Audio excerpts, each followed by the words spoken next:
All right, people, we are talking about systems of equations. There's different ways we can solve them, but today we're going to be solving by graphing. So first thing is, what the heck is a system of linear equations? Well, I mean, the first thing that sticks out to me is it's going to be linear equations. It is a set of two or more linear equations. So here's an example. That is going to be a system because it's two different equations. And so a solution of a system of equations is basically where they intersect. So out here, if we were to draw this and have a red line and a green line, then the intersection, that, my friends, is the solution. Now, what's interesting about this is if we were to pick a point, which we're about to do, and plug it in, it might work for the red line, but notice it does not exactly work for the green line. They do not intersect there. So let's check it out. This first one is going to work out because, spoiler alert, it tells you it does. My first thought when doing this, when I did it in class, might have been a little confusing because my first thought was, hey, we're going to plug in 2, 5 into this one, and we're also going to plug it into this one. And I don't know what I found so confusing about it, but anyway, let's zoom in here. So if we plug in 2, 5 into this equation, why are we plugging in 2, 5? Well, basically they're saying, hey, we've got lines, and if they cross at 2, 5, let's pretend that's 2, 5. Actually, they're asking, does it cross at 2, 5? Maybe it does, maybe it doesn't. So that's why we do this. So when you plug in x is 2 and y is 5, I mean, it's literally right there. 2 plus 5 is 7. And so 7 equals 7. Yep, that's true. So what we just found out is it is on this line. Okay? That says live. It's on this line. 2, 5 is on that line. Is it also on this line? Well, so you would plug in a 2 there, a 5 there, and look, that's what they did. 2 times 2 is 4. Negative 3 times 5 is negative 15, and 4 minus 15 is negative 11. So does negative 11 equal negative 11? It sure does.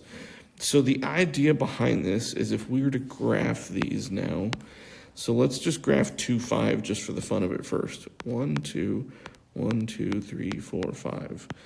So there's 2, 5, right? And if we were going to graph these guys down here, one of them has an x-intercept of 7. 1, 2, that's 4, 5, 6, 7 right there. And the y-intercept is also 7. So that's the first line. So let's draw this first line from here to here. And then, yes, look how it goes through that line, right? And then the other one has a slightly uglier x and y-intercept. In fact, I'm going to have to zoom in and solve it down here. So you know my method is that I cover up this one to find that my x-intercept is like this. So x is equal to negative 11 over 2, which is negative 5.5. Ooh, that's nice. So 1, 2, 3, 4, 5, 6. That's 5.5 right there. And then the y-intercept, so let's see, I would cover up, well, first I got to erase all that. So I can cover up the x, come on, there we go. And I get negative 3y equals negative 11. So when I divide by negative 3, I get 11 thirds, which is really 3 2/3, I believe. Let's see. No, yep, it's 3 2/3. So again, kind of ugly. So here's 1, 2, 3 2/3 like that. And now let's draw that line. So from here, okay, now my line isn't perfect. Obviously, my graphing isn't perfect, right? Because I didn't measure out all these distances and whatnot. So let's pretend that that actually does hit at 2, 5. Okay, so what we found out is, I'll just make the point giant. Look, it worked. The blue line and the yellow line cross at exactly 2, 5. Okay, great. And why is that? Because when we plugged in 2, 5 here, we got a true outcome of 7 equals 7. When we plugged in 2, 5 here, we got a true outcome of negative 11 equals negative 11. But if we were to do it for this equation, these two equations now, if we plug in x is negative 2 and y is 0 right here, then here's what we get. there's the y equals 0 portion. Here's the x is -2 portion. Well, so you would end up getting 4 minus 4, which is 0, and 0 does equal 0, so we're good with that one. In fact, we could go ahead and graph this one. I'm not going to make it any prettier, so don't hold your breath. -4 is the y-intercept, and the slope is 2, so we'll just -2. So we'll go down 2 over 1, down 2 over 1. Let's go down 2 more over 1. So it kind of looks like that. Here we go. Looks kind of like that. You with me? And then the question is -2, 0 on this line? Well, so there's -2, 0. Look, yep, it's on the line. And we said that here. This one is on the line, yeah? But now if we do it over here, well, let's plug it in. -2 for x, 0 for y. -2 for x, 0 for y. -2 plus 4 is 2, and 2 does not equal 0. So guess what? That is not on that line, and we can prove that because we can actually graph this one. 1, 2, 3, 4. There's the y-intercept for that other one. It has a slope of 1. So we're just going to go up 1, over 1, up 1, over 1. And it looks like that, roughly. So what does that matter? Well, basically, so over here, these were off by just a little bit, right? That was off by a little bit. But over here, it's off, and we've proven that, okay? They actually would cross more like at -3, 1, okay? And if we were to actually plug those in, you know what? Why don't I do that? Through the magic of, you just watching this online. So if I had 1 for my y, -2 times -3, well, let's see. That would still actually not be right because 1 equals... That would be 6 minus 4. So really, that didn't work. What if it was -3, 2? So again, my graph is a little bit off, but the idea, nonetheless, is it's not that point. They don't cross at that point, okay? Because it's not on this line. Not on this line, and we proved that, okay? So if you're going to solve purely by graphing, here's how you're going to have to approach this. Number one, you graph it. Duh. And then what you're going to do, and the reason that I'm even talking about this is really step number 2, is estimating the point of intersection. You're going to have to estimate it because sometimes, I actually did it right here. I estimated and said, oh, it looks like it's more like -3, 1, and I was still wrong, right? We have other ways of proving it much more definitively, but we're not starting there, just so you know. And then after that, it still says, hey, listen, even though you've graphed it, you're going to need to check the point by substituting x and y. You're going to want to do what I did right here of plugging it in, okay? So in class, we kind of did like a little head scratcher first before we did this one, but I want to do this one first, and then we'll go to the head scratcher. It's important to me that you guys do these and that we talk about these in the notes so that you can go, oh, okay, yeah, I had to think today, instead of just going, I think I know what he's talking about. So this one says solve the system by graphing. They want us to first graph it, then estimate, then plug it in and check. Well, so they've already graphed it, so we can pretty much trust that. But I'll go ahead and just like walk through it. So there's 5, the y-intercept. The slope is -2, so going down 2 over 1. Yep, looks like we nailed it. And then I'll make this one green. So this y-intercept's -1. There it is.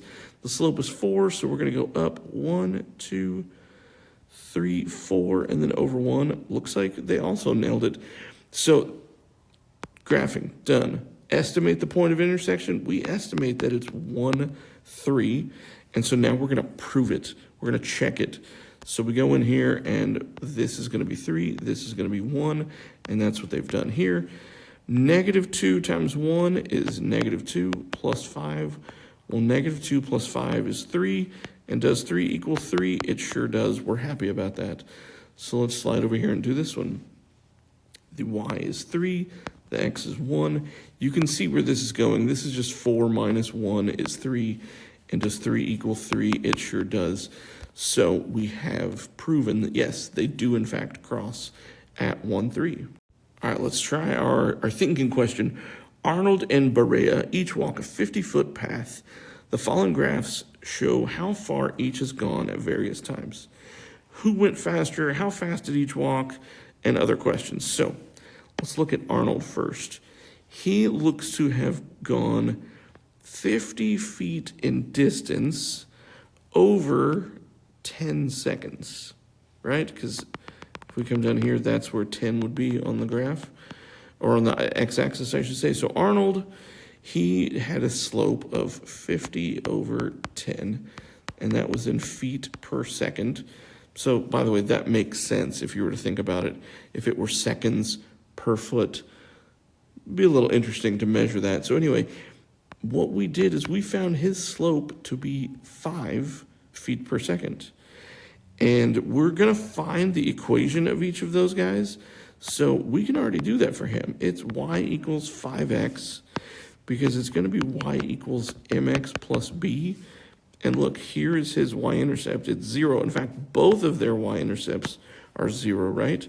So for Berea, whatever, she also went 50 feet, but it took her 20 seconds. So let's slide over a little bit. 50 over 20. So that's 5 over 2.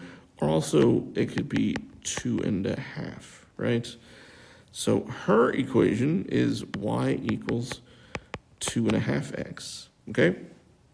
So now, who went faster? Well, in class, we pretty quickly noticed that Arnold went faster because he got further in less time. I mean, that's how speed works. So how fast did each walk? Well, we said it. That was our slope. We did that. We found the equations. Now let's talk. Suppose they keep walking in straight line paths. In a straight line past the 50-foot marker at the same rates. How far apart will they be after Arnold has gone 100 feet? So basically, when y equals 100, okay? So in class, a lot of people were like, okay, listen, if he went 50 in 10 seconds, I don't know why I put an X. If he went 50 in 10 seconds, he's going to go 100 in 20 seconds. And I said, okay, well, are you sure? Let's just plug it in to find out. So if we were to go right here and do 100 equals 5x, and we divide both sides by 5, yeah, we did actually get x equals 20. So they were right. Great. So then basically the idea is take 20 and plug it in right here. So y equals 2.5 times 20. Well, let's do it like this. If we did times 10, it would be 25. And if we doubled that, it would be 50. So how far apart will they be after Arnold has gone 100 feet? Well, let's see. He will be at 100. She will be at 50. They will be 50 apart. So check it out. We have thought through all those scenarios. Let's think through another one. So Arnold appears to be going this way. And Berea appears to be going this way. So, okay, no big deal. Describe in your own words what the graph tells us about their movements. Well, when I said this way and this way, what I was saying is that they're going in opposite directions. That was my thought, okay? And just because they're going in opposite directions doesn't mean that they will never meet, right? And now let us find an equation for each person. So Berea is in yellow. Looks like she went 50 feet in 15 seconds now. So 50 over 15.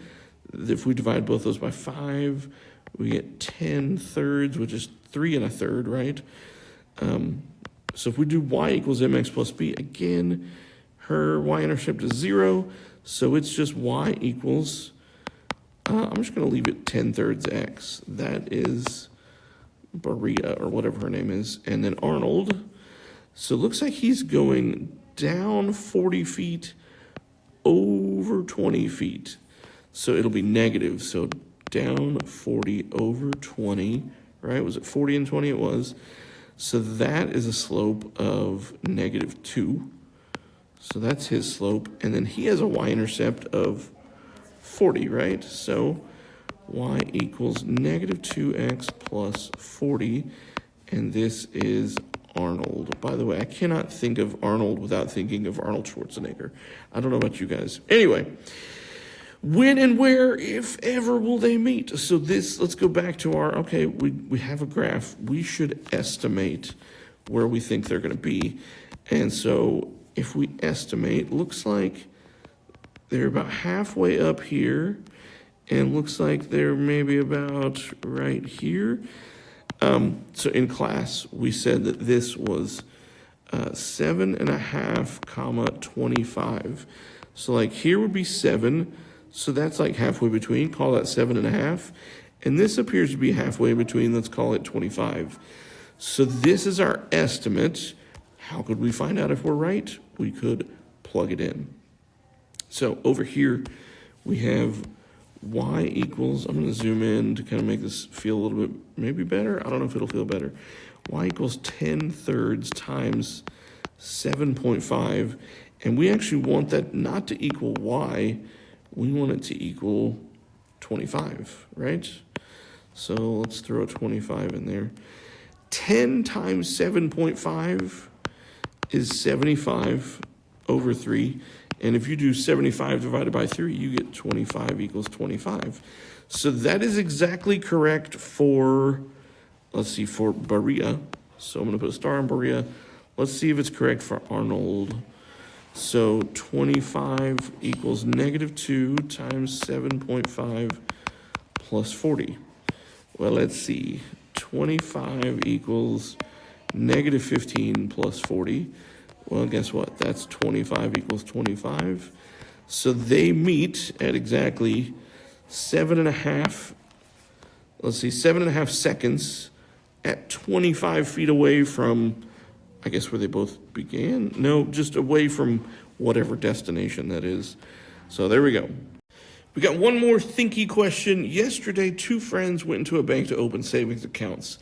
Sally started putting $100 in her account, and she will deposit an additional $30 each week. So I'm going to go with Sally equals 30x plus 100, because she is beginning here, and she's going to put in this each week. And then Judith made no initial deposit, but she adds 40 each week. In a few weeks, the friends have the same account balance. How many weeks will that take? Well, so let's find out. Judith started at 100, going up 30 each time. Well, since this is going by tens, what I'm going to do is actually go up 300 over 10 as opposed to 30 over 1. So if I go up 300, we're at to 400, and there's our next dot. We'll go up another 300, go over to 20. So there is old Sally. There's Sally right there. Okay. And now Judith starts at 0. And let's do the same thing with her. Up 400 over 10. Up 400 over 10. Well, that wasn't really too exciting, because they pretty much right away, after the first 10 weeks, have the same amount of money. At least that's our estimate, right? Now let's go ahead and graph this. It looks like that. So we think, like I said, we think it's 10,400. How do we find that out? Well, we're going to have to plug it in, right? So let's see. 400 equals 30 times 10 plus 100. It sure does, because 30 times 10 is 300. 300 plus 100 is 400, and 400 equals 400. Great. Same thing here. When we plug in 10 here, 10 times 40 is 400, and that needs to equal 400. So mystery very quickly solved. Great. Now, the last thing is we had some special cases. There's always special cases, but really, this is because there's a special case of all real numbers. or infinite answers. And then the other special case is there is no solution whatsoever. So what happens? Well, check this out. This is one line. I shouldn't have used blue. This is one line, 15x plus 5y equals 25. And this is another line. Well, they actually are the same line. It doesn't seem like it maybe when you look at their initial appearance, because this one is in standard form and this one is in slope-intercept form, but in fact they are the same line. So this is one where it is infinite, it is all real numbers, from negative infinity to positive infinity. And why is that? Because they're the same exact thing. They overlap each other at every point. So like up here, these only cross at one point, so there was only one solution, right? But down here, it's every solution. Now, here's this one. These are two different lines, and there actually is no solution because they are parallel. So parallel lines are going to be no solution. Why? Because they will never cross. That's like the definition of parallel lines. In class, we did have someone say, well, wait, what if, they're parallel, but they happen to be the same line? Well, okay, that is a special case, I guess, to just watch out. Go ahead and simplify and not just go, hey, if they have that was supposed to say same. If they have the same slope, they are parallel, but just go ahead and check that they are not exactly the same too, because if they are exactly the same, then that's a different situation. So we've talked about graphing a system of equations, solving by graphing a system of equations. Coming up, we'll talk about substitution and elimination. Let me know if you have any questions. See ya.